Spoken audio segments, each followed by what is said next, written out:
मित्रों, वैदिक ज्योतिष केंद्र में आपका स्वागत है। आज हम बात करने वाले हैं जन्म कुंडली में या अपनी कुंडली में जिस किसी भी व्यक्ति को ये समस्या हो,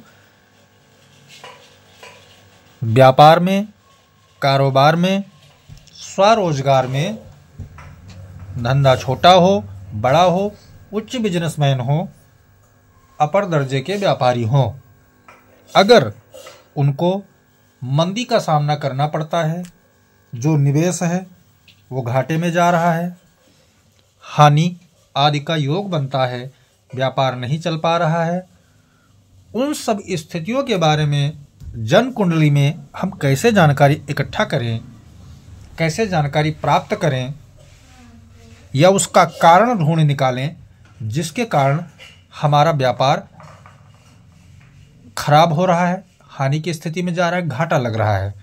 तो आज उसी के विषय में हम डिटेल से चर्चा करेंगे।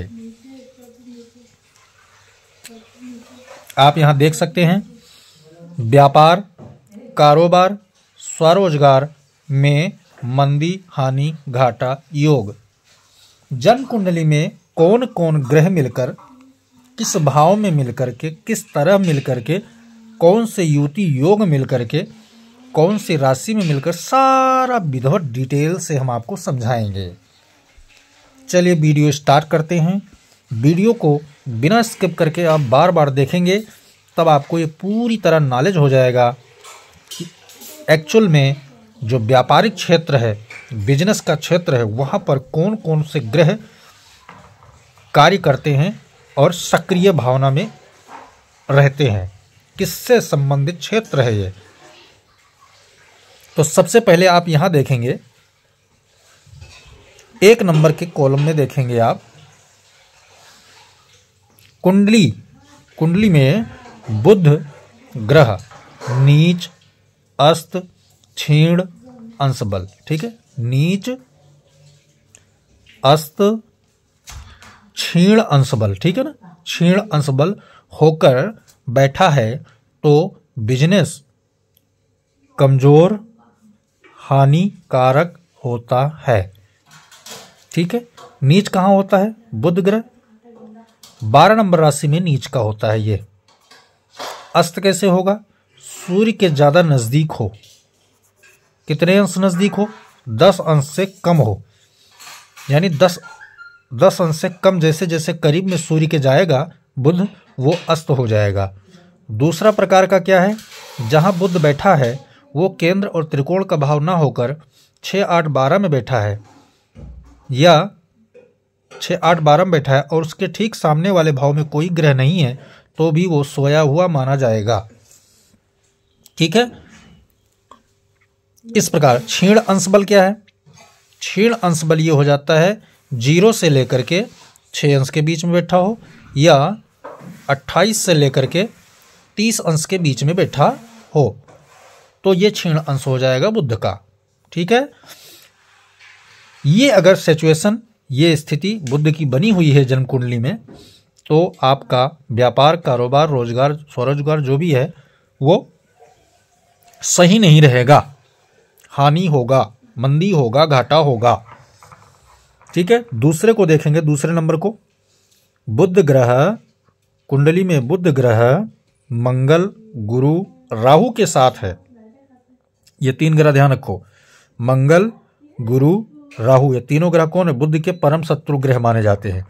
इन तीनों के साथ अगर युति करके, यानी एक साथ विराजमान है, बैठा हुआ है, या उसके नवांश में या दृष्टि में होकर कुंडली में विराजमान है, तो व्यापार, रोजगार, व्यवसाय प्रभावित रहता है। ठीक है ना, ये 2 नंबर हो गया। बुध से भी ये भी संबंध, यानी बिजनेस का प्रमुख ग्रह कौन माना जाता है? वाणिज्य का कारक होता है बुध ग्रह। ठीक है, तीसरे नंबर पे देखेंगे आप, बुध ग्रह अशुभ योग। ठीक है, बुध ग्रह अशुभ योग। ठीक है, अकारक, अशुभ योग अकारक या मार्केश होकर बैठने पर व्यापार बर्बाद होने के योग बनते हैं। अशुभ योग कारक जैसे कि जड़ दोष में बैठा हो, ठीक है, जड़ दोष में बैठा हो, बुध का अशुभ योग बनता है जड़ दोष, ठीक है। या फिर अकारक क्या होता है, 6, 8, 12 में चला गया हो तो अकारक हो जाएगा, बाधिकेश में चला गया हो अकारक हो जाएगा, या फिर मार्केश की स्थिति में 2 या 7वें भाव का स्वामी हो तो मार्केश हो जाएगा। इस स्थिति में व्यापार बर्बाद होने के योग बन जाते हैं कुंडली में। समझ में आ गया होगा। चौथे नंबर पर देखेंगे आप, नंबर 4, गुरु ग्रह कुंडली में अस्त नीच अशुभ योग कारक होकर बैठने पर निवेश व आर्थिक तंगी से मंदी का सामना करना पड़ता है। अस्त का सूत्र एक ही रहेगा, जो इनका अस्त का सूत्र है वही गुरु का है। नीच ये होता है 10 नंबर मकर राशि में, ठीक है, ये नीच का होता है। अशुभ योग में क्या होता है, चांडाल योग, जो राहु बनाता है गुरु के साथ मिलकर, चांडाल योग में अगर बैठा हुआ है तो आपको, ठीक है ना, तो आपको व्यापारिक स्थिति में कहीं ना कहीं सामना तंगी का, हालात का, जैसे मैंने बताया, आपको करना पड़ेगा। हाँ, संबंध व्यापारिक स्थिति व्यापारिक भाव से होना चाहिए, ये जरूर है। ऐसा नहीं है कि जैसे लग्न में बैठ गया तब संबंध सप्तम से बनेगा, और सप्तम में बैठ गया तो सप्तम व्यापार का भाव होता है तो वहां से बनेगा। करियर भाव में होगा तो भी। दूसरा सिचुएशन क्या होता है कि आप व्यापार कर रहे होंगे तब। आ गई बात समझ में पूरी तरह। 5वें नंबर कॉलम पर देखेंगे, 5वें नंबर पर देखेंगे कुंडली में प्रेत दोष, ठीक है, प्रेत दोष अगर है, विष दोष है, अगर पितृ दोष है या जड़ दोष है, 1, 2, 3, 4, ये 4 प्रकार के दोष जो होते हैं, व्यापार योग खत्म होने लगता है, रोजगार छिन जाता है। ये क्या है, बहुत भयानक दोष माने जाते हैं जन्म कुंडली के अंदर, ठीक है। तो ये अगर कुंडली में विराजमान है तो आप उनका तत्काल उपाय करो, उसका उपाय सबका करना है, ठीक है, तभी आपका रोजगार। कारण मैं आपको बता रहा हूं कि इस कारण से हो रहा है, फिर उपाय भी बताऊंगा सबका, ठीक है। नंबर 6 पर देखेंगे आप, यहां दृष्टि डालेंगे। 6 नंबर पे क्या है, 2, 7, 6, 8, 12वें घर में, दूसरे, 7वें, 6ठे, 8वें और 12वें घर में गुरु शनि राहु के साथ बुध की युति, यानी बुध अगर साथ में बैठा हो, जैसे गुरु के साथ में बुध, शनि के साथ में बुध या राहु के साथ में बुध, व्यापार बिजनेस में संघर्ष पैदा करने के योग बनते हैं। कौन कौन से घर में, 2, 7, 6, 8 और 12वें घर में। तो ये सिचुएशन भी बिजनेस को बर्बाद करता है। बात समझ में आ गई होगी। आगे चलते हैं 7 नंबर पे देखेंगे।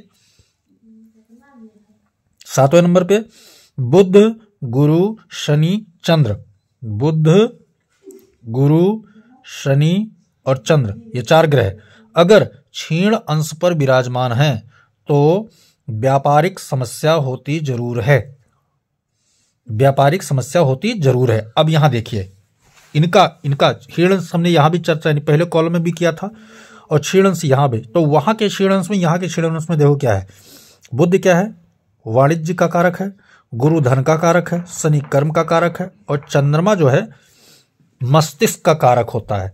ये चारों क्या है, कहीं ना कहीं आपको चाहे कुछ भी नौकरी कर रहे हो, कुछ भी कर रहे हो, तो ये चारों व्यापारिक स्थिति को बिगाड़कर चौपट कर देते हैं, कर्म को प्रभावित करते हैं व्यक्ति के, ठीक है, सीधी बात। आपके समझ में आ गया होगा ये सारे कारण बिजनेस व्यापार को बर्बाद करने का। अब हम इसका उपाय आपको बताते हैं कि जिन लोग बिजनेस में व्यापार में घाटा खा रहे हैं, बर्बाद हो रहे हैं, तो वो उपाय क्या करें। पहला उपाय वो ये कर सकते हैं, पहले नंबर का, विष्णु सहस्त्र नाम, विष्णु सहस्त्र नाम,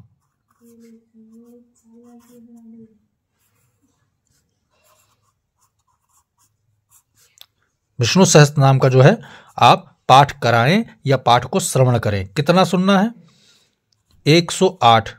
आपका व्यापार कितनों भी घाटा में जा रहा है, रास्ते पे आ जाएगा, ठीक है। दूसरा उपाय मैं बता रहा हूं, उपाय नंबर 2, बजरंग बाण, बजरंग बाण, बजरंग बाण का पाठ करना है आपको 1008 इकाई दहाई सैकड़ा हजार 8, इकाई दहाई सैकड़ा हजार 10,000, सॉरी 1008 यहीं पर आ जाएगा। ठीक है, 1008 पाठ करना है। ये भी आपको बिजनेस किसी प्रकार नुकसान में जा रहा है, हानि में जा रहा है, तो आपको उबारने का काम करेगा, पूरी तरह स्टेब्लिश बना देगा आपको।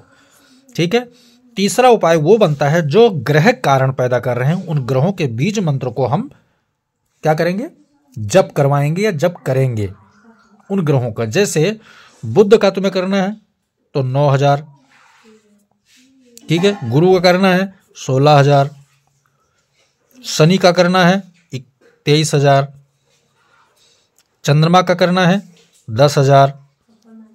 ठीक है, इस प्रकार से उनका जाप। अब इनके जैसे बुध का 9,000 आया तो गुणे 4 करना है, यहाँ 9 चौक 36,000 जाप आप बुध का करवा देंगे तो बुध से उत्पन्न हो रही समस्या अगर बिजनेस व्यापार में है तो वो पूरी तरह शांत हो जाएगा। और अगर मार्केश बुध है या मार्केश ग्रह के कारण सप्तम भाव में, ध्यान से सुनना, सप्तम भाव में ग्रह का संबंध जुड़ जाए, व्यापारिक स्थिति से ग्रह जुड़ जाए, या कोई व्यापार के क्षेत्र में ऑलरेडी पहले से है और उसमें वो ग्रह निकल के आ रहा है जो महादशा अंतर्दशा में आपको बहुत पीड़ा दे रहा है और वो मार्केश है, तब क्या करेंगे, उसका दान भी साथ साथ करेंगे। जप भी करवाना है और दान भी करना है। अब ये सिचुएशन आपके समझ में नहीं आ रहा है पूरी तरह, तो आप इन उपायों पर अमल करेंगे ताकि आपका बिजनेस व्यापार स्टेब्लिश हो जाए, सही हो जाए। वीडियो बार बार देखेंगे तभी समझ में आएगा। दोस्तों, हम बहुत सटीक और सरल विधि को ला करके आपके सामने रखते हैं ताकि ज्योतिष प्रेमियों को उसको समझने में कठिनाई ना हो। मेहनत तभी सफल होता है जब उसका जो कदरदान होता है वो अच्छा होता है। जय सिया राम।